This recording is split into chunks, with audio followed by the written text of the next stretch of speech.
Hello and welcome to CONVERSA. I am so freaking excited. Season 2. It took 2 years to get to season 2. And I'm very excited today. We have my cousin, SHANNE Carvalho. So we're going to talk a little bit about how we are related and what SHANNE is doing and what he's up to and what he's all about. So first off, SHANNE, bom dia, alegria. How are you doing? Bom dia. Well, I just started my coffee. It looks like you're like two in. I got my energy fizz, all natural energy. Usually I do my coffees, but today, no coffee. I just wanted a natural pep in my step. I make my own cold brew. I think I'm really Portuguese. I had to go pay $7 for a cup of coffee, so I make my own. Oh my God, you are so Portuguese, but you put it in your Starbucks cup. So that's nice. That's very nice. Yeah, well, yeah, paid probably $20 for the cup. So exactly. Gotta use it. So SHANNE, how are we related? I know that your father was cousins with my grandmother, Bernadette Silva. But, I don't know the lineage. So I don't know if we're like me and you are probably like fifth generation cousins, but we're still pretty close. yeah, well, if we're connected on, she was my great aunt, so Got it. we're probably fifth or sixth cousins, and it'd be cool to kind of go through the whole family tree with them I need again. to do something like that. It's been Ancestry.com or something.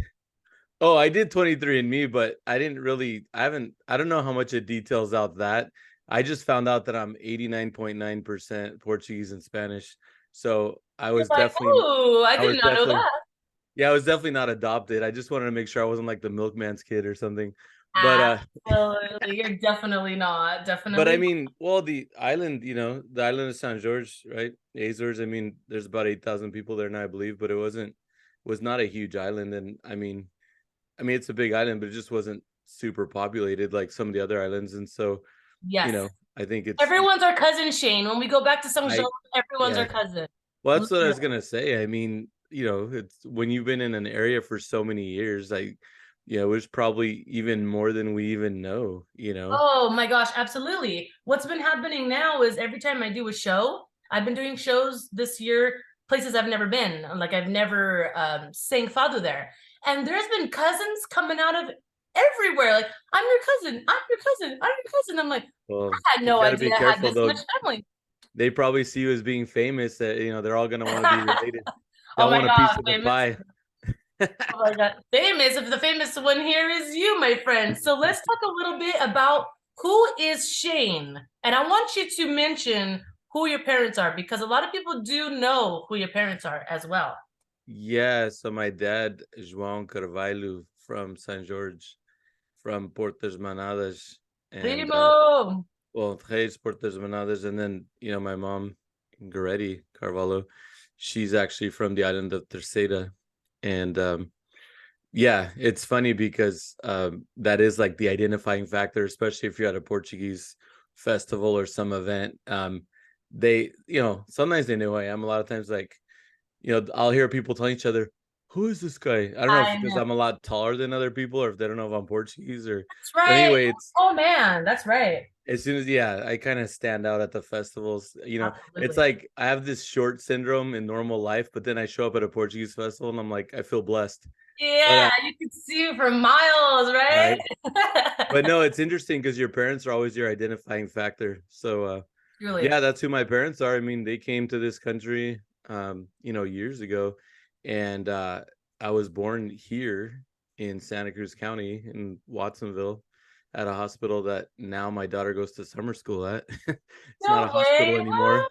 What a Yeah, the small building got world. sold for education. But anyway, By was the way, your daughter is so beautiful. oh, Holy Mary, thanks. Mother of God. You better Yeah, have a shotgun, SHANNE. shocking. Well, thanks. Yeah. I got the guns covered. I mean, I'm sure I'll probably need additional defenses, but no, Absolutely.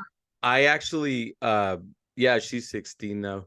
But yeah, so I was born there. We grew up on the ranch. We still have a ranch out there, out just between Gilroy and Watsonville. We have a small ranch there that, we grew up there. My dad built that house. My dad's a retired, general contractor, and so he built that house probably about 45 years ago. It's a nice big house, big garage, and I love that house. grew up with animals. And everything else. And you know, now that they're retired, they spend, you know, I took them to the airport. They're in the Azores right now in St. George. I took them to the Living their airport best last week. life. Yeah, they spend 4 or 5 months a year out there now. And my mom's retired from cutting hair. She had a hair salon, and that's how she's pretty well known. You know, people in Yes. that field, like, I don't want to knock that field because I know you have some ties to that field, but you know, Yes, I love your they're mom. very Your social. mom is seriously like one of my role models. His mom, Goretti Carvalho, not only was a hairstylist, she owned a boutique slash salon, and that's like my dream. Right now, I have a little boutique in a salon, so it's kind of like the baby steps to get there. But not only that, she's an amazing artist. She paints, and she also plays violin. So there's nothing this woman, there's no limit to this woman. The sky's the limit for this woman. And Yeah, she she really, painted that tree right there. She painted that tree, and then yes, it got digitalized for the marketing because yeah, the Carvalho last tree. That's so beautiful. I well, love the that. last name, well, Carvalho means oak tree. So, you know, she painted an oak tree when I branded my business. So I've branded a lot of my businesses with the oak tree, and And she let's talk painted. about that. What exactly do you do for business, Shane? Uh, well, that's You're interesting. like so So many things here. yeah, just it's probably more than I should, but well, you know, I grew up helping my dad for a bit when I was younger Yes. with his construction company. I have three younger brothers. My brother Victor below me, he took over the business when my dad retired, and he's got a thriving, you know, family business. The torch That's awesome. continues. I love that. I'm also a licensed general contractor, but I don't really necessarily practice.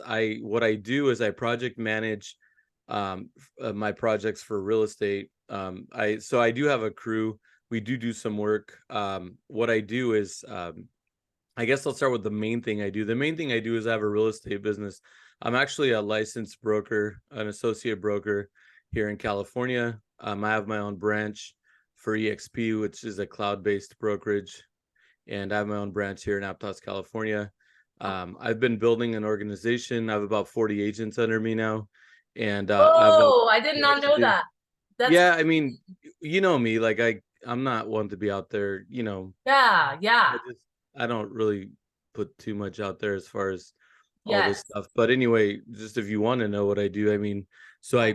I coach newer agents. I have agents that help me with my production. I guess it starts with a real estate business. So what I do is if you call me, you want to sell your house, like I mean, my business, we do everything. Like I come in and I look at your place and I tell you what needs to be done. Yeah. Then I have everybody, You including my own stage decorator it, you designer. make it look all pretty, and then you sell it. Yeah.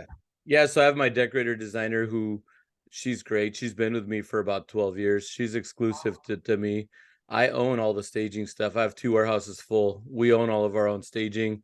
We Excuse me, sir. I did yeah, not know this. That's yeah, amazing. we so basically like what I do is I help my sellers flip their houses because we flip some houses too. But I pretty much help you flip your house. I'll come in with my team, just like you see on TV, kind of to a certain extent. When you see on TV when people walk through these flips, well, we think we're gonna do this, we're gonna do that. It's like that, but not so it's not fake. It's like Yeah. it's similar to that whole walkthrough, and then we come back and get the work done. So what I do is basically I'll just give you a quick rundown.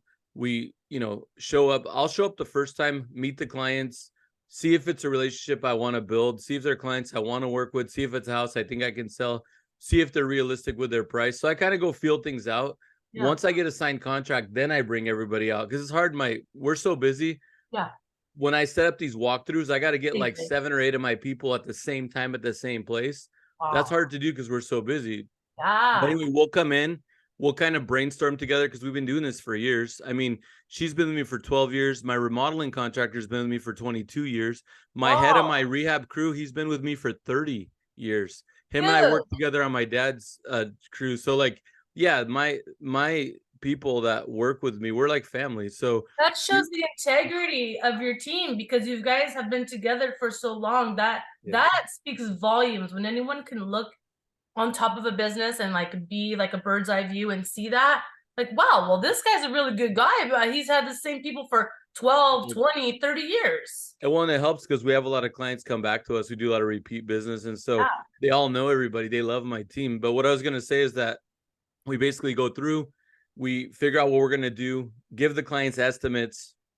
So they'll actually pay my people direct. Like I'm not, I'm not contracting the work by any means. Got it. I just, if it's someone on my team, they can pay them direct. If it's a vendor, Love that. they'll pay them direct. But anyway, I'll recommend that they do certain things, but I only recommend things that are health and safety and things that are going to make them money. Got And it. so basically, then once they approve all that, we come in, we do all the work, and then afterwards, deep clean and then stage it. And then basically, I bring in my professional photographers, professional video people. I got a 3D guy, or they do drone and everything else. And the property looks like a model home. Dude, you're not messing around, huh? You're not messing around. I invest, so I pay for all the marketing and all the staging out of my own commission. So I put anywhere from $8,000 to $25,000 into every listing out of my own money. Wow, it takes a lot to be in this business, that's for sure. And I'm confident that I'm gonna sell it, because if I don't sell it, I lose that. Absolutely. So it's kind of like you have to. There is no other choice but to succeed with that. So you've been in this business for 20, 30 years then, pretty much. So I was in when you were born, Shane, when you were born, you right. came on doing that. I was born with the real estate, name tag. But no, I actually started as a mortgage broker. After college, I got recruited by a mortgage company. I was a mortgage broker my first 10 years. In 2009, I crossed over to sales 14 years ago. Okay. And basically, so what I have for business is I have the real estate team. I primarily list. I also help buyers buy. My decorator had this idea we should open this store. So I opened a store. We started with something in one location, wasn't getting enough traffic, so we rebranded to a new location. We're down in Capitola Village. It's called Clementine and Company. Yes. Essentially, we have different artists. There's artists in my family, and I love supporting artists. So we have items that when we stage our houses are made by artists. And so I wanted to have a place where they could sell their stuff, like a platform for the artists, and to be more integrated with the community. That's similar to what I'm doing over here. I have a bunch of different crafters and artists in my boutique, and I sell their stuff. So it's kind of like a similar concept. Yeah, so I have a store. It's called Clementine and Company. It's in Capitola Village. And Terry, my decorator designer, she's I need family. to come visit. I need to come visit for sure. You need to come check out the new store. But so we have the store. And then, obviously, if you can remodel stuff and furnish it and everything else, then why not have Airbnbs? So I have an Airbnb business. I don't manage it. I have a management company, but I have 5 units now that are, managed. And so we furnished all those and set all those up. And then I also, fix and flip houses on the side when we can find a deal. We'll do our own projects for fun. We'll have fun with it. It'll be our own project. So we'll buy something and then we'll just have fun with it, and then we'll sell it. That. Where are your Airbnbs primarily at? Is it in that area of the Aptos? Capitola Village is where the Airbnbs are. And the store's in Capitola Village. My office is in Aptos. Like, my headquarters is my warehouses are here in SoCal. So like here in the middle of Santa Cruz County, it's a good central location because we'll serve all the way down to the Monterey Peninsula. We go up into the Bay Area. We go east to San Benito County. So it's a good central location for everything. I mean, we cover about 7 counties, which is crazy. Oh, that is good. And know what else is crazy? That you are a private person. So I did not know any of this in the extent of your business. And I also did not know, which we talked a few months ago, I had no clue, which I don't know if you want me to mention this or not, but I have no clue that you were a cancer survivor. No, I mean, I'm fine with sharing it. Just so I could just give you a quick rundown on that. Please do. For anyone that's going through this right now, please, is there anything you can say or about your experience with this? Well, I mean, we get so busy with life, because I usually stay pretty healthy. Yeah. It's like you don't go get checked for stuff.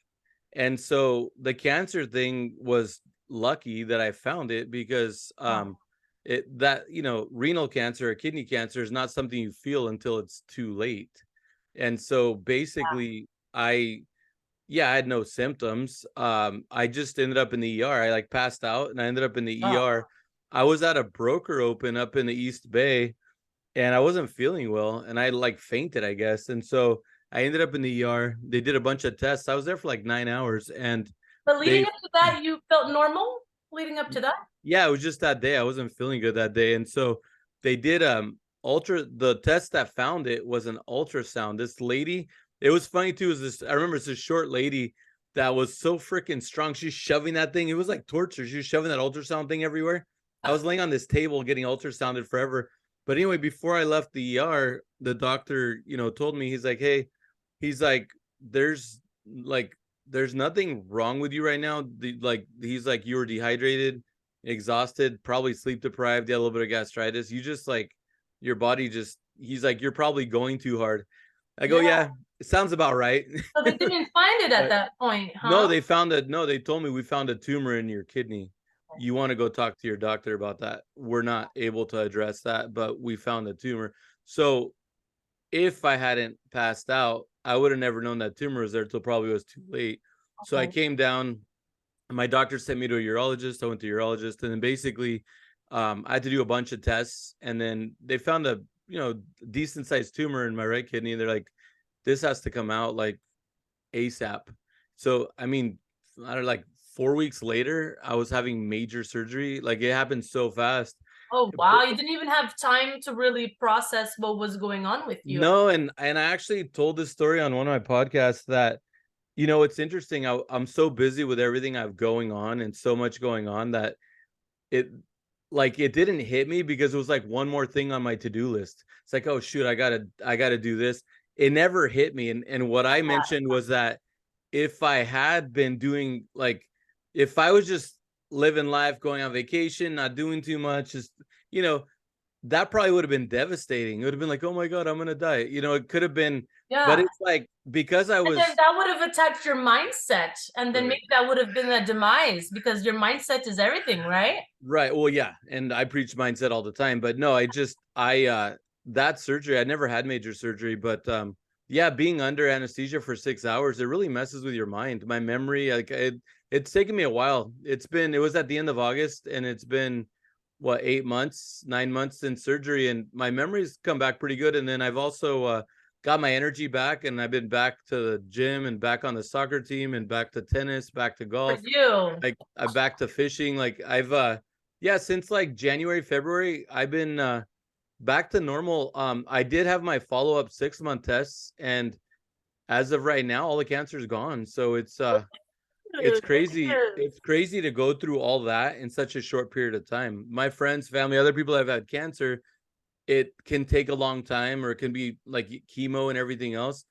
They removed a third of my right kidney, so they were able to cut it out. For a lot of people, when it spreads, they have to have chemotherapy and all those treatments. And so I got lucky. I didn't have to have those treatments. Your angels were looking out for you, primo. Oh, for sure. So yeah, so that was, and I mean, honestly, like, the last 2 years have been rough. It started with the bad COVID before we knew what COVID was, like right at the beginning of COVID. Yeah. And then it was Bell's palsy, which I don't know if you know what that is. It looks like you had a stroke. So that was a couple months of that. You had that? Then it was blood pressure issues. And then it was COVID again. Wow. And then it was cancer. Jesus. And you're still, during all that time, you're still really hustling and working really hard. That's crazy. I was down during recovery for the cancer, but I kept business going. I mean, obviously I have a lot of repeat and referral business and the real estate and stuff. And I have a team that runs the business. And so I'm the face of the business, and I'm the, lead guy that client facing and everything. But yeah, anyway, basically it slowed down a little bit, but I still hit my award status with my company in production. I just got my Icon Award. So that was a big win for me. That was able to that is a huge win. That is a huge win. I was actually super shocked when he told me. I had no idea. I felt super bad. But you're like, no, not too many people knew. I kept it under wraps, and I just kept working. Oh yeah, no, it's just because I didn't want people thinking, wow. I didn't want people thinking I needed a GoFundMe. I don't want people to treat me like I'm dying or something. It wasn't a secret, but I wasn't publicizing it because I don't want any of that. Like, I just want to face my challenges and move forward. And as far as everything else, I'm not the bragging type. I kind of work hard. I work hard behind the scenes, and that's for very me, admirable. I wish that there was more people like you, genuine, hardworking people like you, because nowadays I feel what we portray sometimes is not a reality, if that makes any sense. Well, yeah, now more than ever with social media, it's really fake. That's why it's hard for me to be on video anywhere, because I don't know. It's just awkward. It's Even Gisela, baby Gisela agrees. If you can hear her, she agrees. That's cute. And Shane, so you are doing a lot of podcasting right now, which your podcast is seriously off the hook. I'm not a real estate agent, but you inspire me to be one. Honestly, you really do. So can you talk to us a little bit about your podcast, when we can hear it and where we can find it? Yeah, it's called the Top Producing Zone podcast. And Michael Jim's become one of my best friends. He joined my real estate team about 2.5 years ago. He's phenomenal. He's an engineer, super educated as an engineer. He is like, he offsets like, you know, like my qualities and him together. Like he's just, it's the yin and the yang, dude. We joke about that. And so anyway, we decided, we've been working on this for over a year. We finally launched in February. We put out an episode every week. We have a YouTube channel, and then we're everywhere. We're on Spotify and like Apple, you know, podcasts or iTunes, and I mean, pretty much it's everywhere. You can. It's worth listening to. If you're a real estate agent, or you're thinking about being one, or you just want to see what's up with this, I urge everyone to go look and listen at this podcast. It is really informational, and it is really, really good. Really. Yeah, well, we're trying to help other agents be successful, whether they're new or in the business. And so we bring on guests. We bring on guests in aligned fields and interview guests. And then we do a lot of our own sessions. And that's what life's about, helping one another. And you guys got that down. You nailed it. Totally. Thanks. Yeah, that's what it's all about. Thanks. Yeah, no, so excited about the podcast. And you know, just on a side note, we're working on something for TV, which was just, it kind of happened. I am so excited about that. I know I can't say anything, but I'm so excited for you, dude. It was kind of pushed on me. I didn't want to, because that's just who I am. I didn't want anything to do with it. And they kept pushing. So they came out last year and they were here for a week. They shot what they call a sizzle reel. They shopped it with the networks, and we do have a TV show that got picked up by the networks, and they're supposed to come and shoot the first season. Dude, my cousin's gonna be a celebrity. How is this happening right now? I mean, I don't know so much about celebrity. I mean, if it does well, we'll get to do more seasons. I mean, absolutely. It's been a lot of fun, and I think it'll give some exposure to our area. We live in such a beautiful area, and that's one of the things that these guys mentioned, because these guys are from New York, and they're like, this part of California just isn't featured. It's always San Francisco. So beautiful, and it's not featured, and it's almost like a forgotten treasure. It's a forgotten treasure, you know. And I love Santa Cruz. Literally love Santa Cruz. Now that I'm here in Hillmar, I miss Santa Cruz, Watsonville, Aptos, SoCal so much. I used to go there anytime I felt like I needed some vitamin C. I'll just hop on the freeway, 45 minutes, I'm there. But now it's a little bit further. But you guys do live in a beautiful area, and I cannot wait for that show. That show is going to be wow. It's going to I'll keep you posted. I mean, it's probably at this point, it's been a little delayed just because they got another show they're trying to get out, but it probably won't hit the networks till next spring. But I mean, I'll keep you posted. Absolutely. That was just, like I said, that wasn't something that I was. Universe is manifesting for you, Shane. Okay, you cannot run from your destiny. All right. But yeah, no, I appreciate you mentioning the podcast, and yeah, we're really passionate about that. We're enjoying that, and the TV thing, we'll see what happens. But yeah, it's, I guess, after what's happening here is that you are continually to help people. Okay. So the universe is literally rewarding you back. The more good you put out, the more good you will receive. Just like I believe that. The more you give, the more you have, right? I totally believe that. Yeah, totally. It's true. And so, Shane, I want to say thank you so much for being here today on CONVERSA Season 2. I can't believe it. Season 2. And every episode, we will end with a mantra.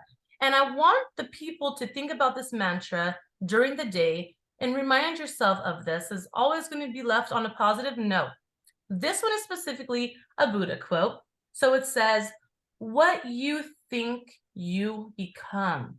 What you feel, you attract. What you imagine, you create.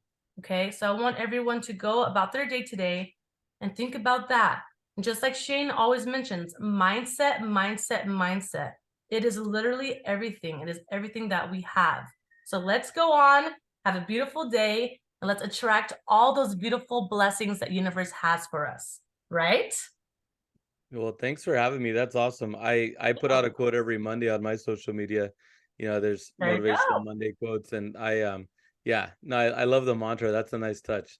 Thank you. Thank you, Shane. I hope to have you on a CONVERSA again soon. I would love I to. wish you many, many, many, many successes. I cannot wait to see what you do next. Thank you so much. And don't Thanks so forget, much. people, check out his podcast. Thanks, Primo. Thank you. Bye. Bye. It's awesome.